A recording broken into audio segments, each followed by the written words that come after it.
tout le monde, bienvenue sur ma chaîne. Alors aujourd'hui je vous fais une vidéo art journal pour Graffiti Girl. Donc je vous fais une grande page d'art journal parce que je suis sur un papier en 30 par 30 cm. Alors c'est grand pour plusieurs raisons. La première c'est qu'au départ je pensais faire une page de scrap. Et puis finalement non. Et ensuite là, dans l'idée que j'ai, c'était de faire un carré au centre de ma page et un autre en contour du premier, du plus petit, euh, après. Donc je trouve que le format 30-30 convient bien. Surtout que là, je vais vraiment essayer de m'amuser avec mes aquarelles pour faire des fonds. Donc on est un peu, enfin on n'est pas un peu, on est carrément dans l'idée de l'aquarelle abstraite, hein, où là on cherche, il n'y a pas de mise en couleur, il y a rien, c'est vraiment jouer sur les couleurs, les fonds, apporter plus ou moins de texture. Et donc là, il n'y a rien de compliqué dans ce que je vais vous montrer.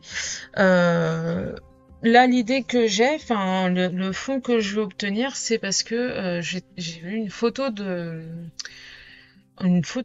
gros plan, pardon, de rouille, d'effet rouillé, alors avec du orange très foncé, un peu tomate, orange tomate, et avec du bleu, et j'aimais beaucoup le contraste des deux couleurs.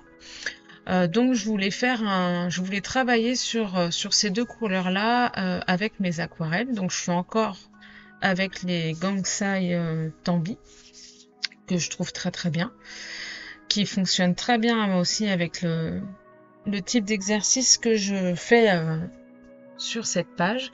Et donc voilà, là je pars tranquillement. Il y a rien de compliqué vraiment.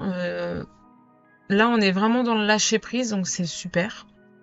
Et puis je reviens aussi un petit peu à ce que j'aimais faire quand j'étais plus jeune, donc il y a un petit moment maintenant.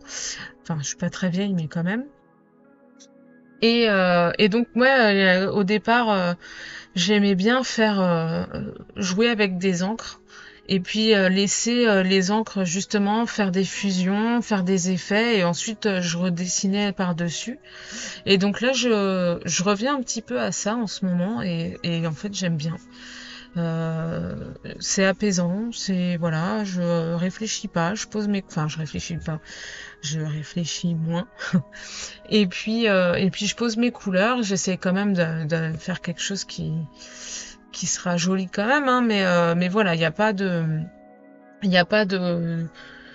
recherche de mise en volume, de mise en valeur, de aller où la lumière et compagnie. Là, je pose mes couleurs, j'essaie quand même d'apporter de la texture et il faut que ce soit vif, mais voilà, je me laisse un peu porter et puis je vois bien, enfin voilà, je verrai bien ce que ça va donner à la fin.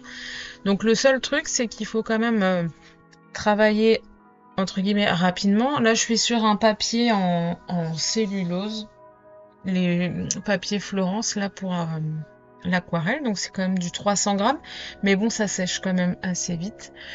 Euh, et puis voilà, je voyage sur ma page, je rajoute donc je travaille avec 3 couleurs, donc j'ai le bleu turquoise, la sienne brûlée et la terre d'ombre profond pour le marron plus foncé et pour apporter quand même un peu de profondeur. Et puis voilà, j'essaye de faire en sorte que tout se dilue bien, qu'il y ait un peu de texture, qu'il y ait de l'effusion, parce que c'est ce qui est quand même intéressant là-dedans.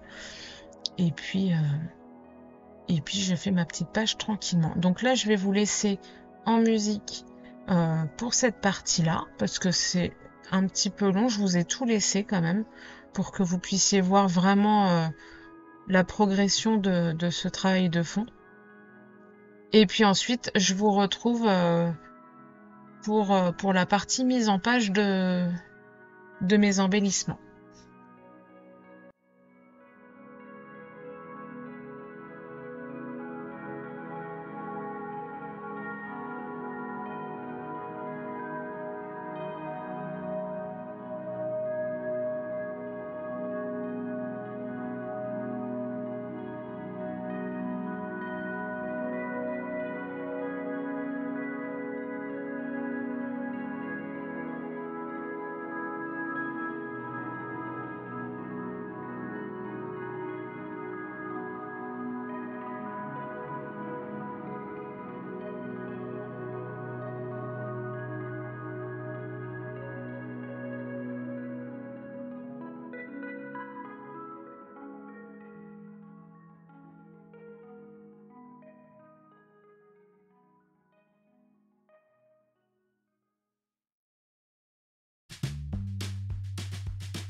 Alors, voilà la partie de travail de fond à l'aquarelle terminée. Maintenant, je vais continuer à travailler sur mon fond, mais en rajoutant des tamponnages. Donc là, je vais utiliser des vieilles planches de tampons, des plus anciennes en tout cas. Donc on va avoir celui que je suis en train d'utiliser, c'est un tampon de la planche technique avec plein d'engrenages. Du coup, je trouvais que ça allait très bien avec l'idée d'un fond rouille un peu industriel et compagnie. Donc j'ai voulu jouer un peu là-dessus.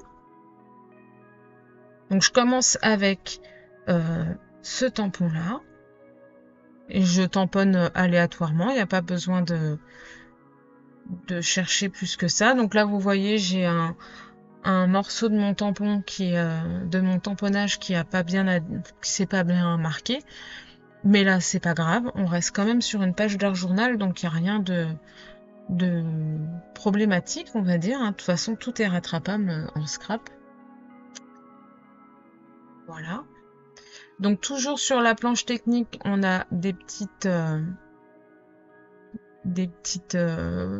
tampons de tâches avec les cercles. Donc je comble la partie qui manque. Comme ça, ça fonctionne bien. Ça permet de cacher un petit peu ce qui manque. En sachant qu'après, je peux très bien mettre des embellissements par-dessus et hop, on ne voit plus rien. Et là, je continue toujours avec cette planche avec des écritures un peu mathématiques. Voilà. Donc là, ça c'est la première partie, première planche de tampon. Ensuite, je vais utiliser la planche, que je dise pas de bêtises, ça doit être la planche flash. Alors pareil, il y a des engrenages dessus, mais c'est plus en négatif par rapport à l'autre. Donc j'aime beaucoup cette planche. Je l'avais déjà utilisée pas mal les dernières fois. Finalement, je trouve que c'est plus sympa de tamponner à la main, de manière aléatoire. Parce que le tampon est pas entier, les engrenages non plus, donc à la limite, autant jouer là-dessus.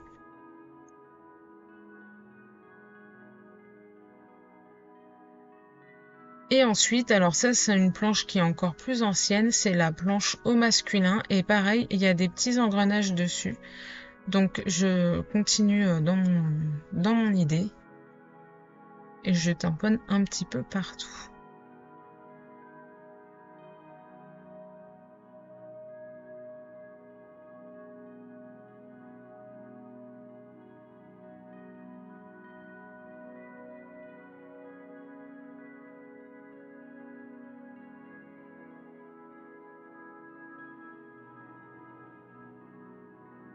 Et je crois que ça, c'est la dernière planche que j'utilise. C'est la planche Brick & Co. qui est vraiment, pour le coup, je crois que je vais du plus récent au plus ancien. Celle-là, elle est pas mal en termes d'ancienneté. Je crois qu'elle date un peu.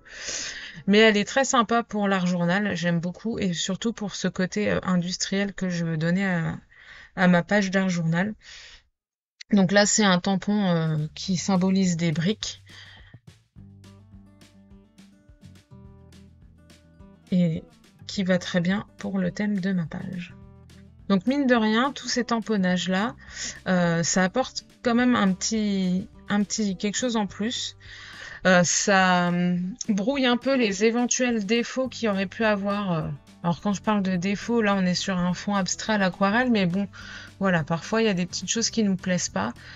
Ça permet de les cacher un petit peu. Après, il faut vraiment regarder dans les détails, mais voilà, ça apporte quand même un peu plus de texture et de profondeur à la page. Donc là, on repart sur un super moment d'enlever tous les petits scotch de masquage.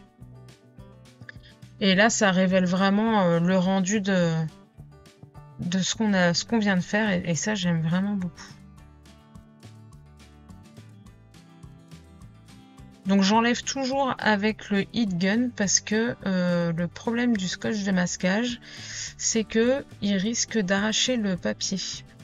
Donc j'y vais tranquillement, je chauffe. Après ça dépend des papiers. aussi. Mais c'est vrai que plus le papier est fin, pire c'est. Là, on est sur du 300 grammes, mais je sais que si je chauffe un peu mon scotch, je limite les risques. Alors, là, j'utilise un petit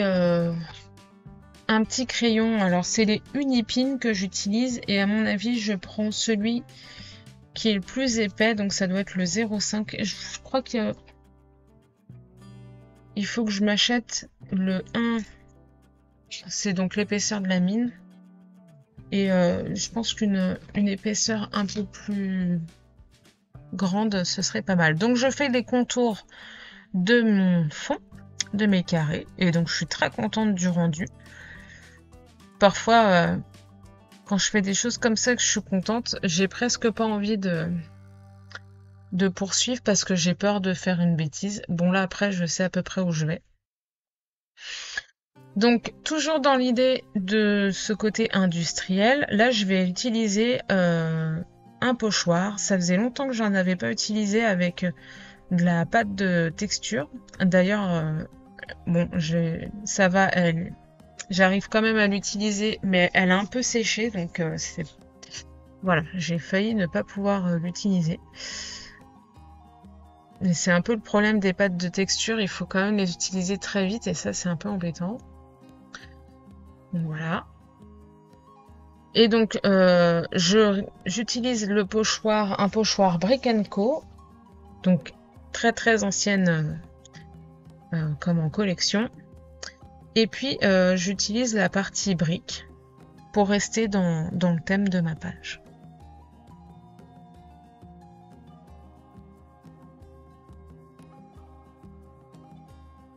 Et alors, c'est super, j'aime beaucoup. Parce que ça apporte, sans trop dénaturer ma page, ça apporte un petit peu de volume. Voilà. Et comme c'est blanc, bah, ça pose pas de problème, donc c'est nickel. Là, je mets mes petits papiers pour être sûr que je déborde pas. Et puis hop, je continue. Donc je sèche bien tout.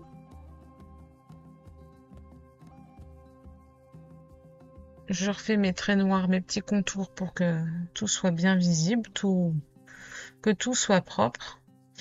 Et ensuite, je vais pouvoir commencer à faire ma mise en page. Donc j'ai mis en couleur plusieurs tamponnages. Donc il y a des tamponnages des planches In the Street. Donc c'est notamment la jeune fille et le petit robot. Après, je vais utiliser la planche Flower. Donc ces deux planches là que je viens de citer, c'est les deux, elles font partie des dernières planches qui sont sorties. Et puis, je vais utiliser la planche champêtre pour les feuillages. Et puis pour les étoiles que vous voyez dans les ronds et l'étiquette, là, ça doit être la planche Star, je crois. Je sais plus laquelle c'est, mais elle est super sympa. Il y a des étoiles, des petites étiquettes, etc. Donc, et celle-là, elle est pas trop vieille non plus. Donc voilà, j'ai un peu mixé toutes les collections. C'est d'ailleurs ce que j'aime beaucoup chez Graffiti Girl, hein, c'est que finalement, comme on peut avoir toutes les collections antérieures, les faire revenir avec des collections plus récentes, tout se mélange, c'est nickel, tout va bien ensemble. C'est quand même des collections intemporelles qu'ils nous proposent, donc c'est super. Donc là, voilà, je suis sur mon travail de mise en page. Finalement, je suis très contente d'être restée sur l'idée d'une page d'art journal plutôt que d'une page de scrap, parce que ça me permet de pas trop... Une photo, ça aurait peut-être caché trop le travail de fond que j'ai fait avant.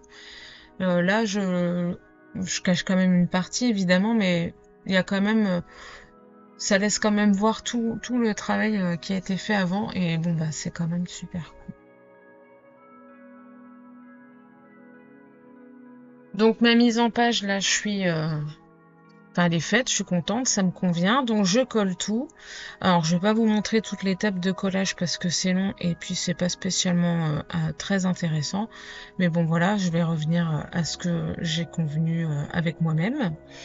Et puis je récupère des petits die cuts. Donc là on est sur les die cuts. Alors que je dise pas de bêtises, on a les die cuts Paint Attitude avec tous les mots artistiques et grunge et compagnie.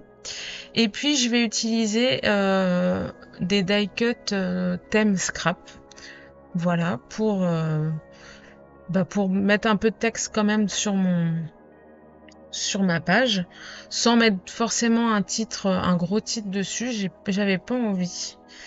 Je trouvais qu'il n'y aurait pas eu la place de mettre un très gros titre dessus. Mais voilà, je reste sur thérapie, grunge, et pour les petits mots, les plus petits mots, je vais avoir art journal et puis lâcher prise après, je crois. Donc voilà.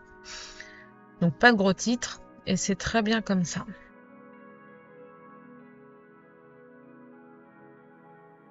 Donc je termine ma page en collant mes petites étiquettes au double face.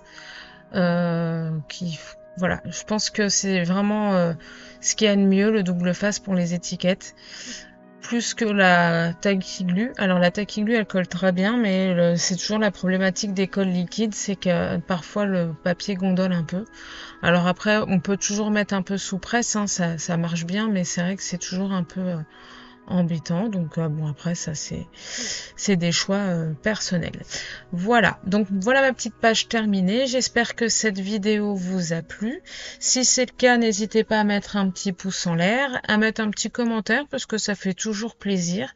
Et puis bah éventuellement vous abonner si c'est pas déjà fait. Voilà, allez, à plus tard, bye bye.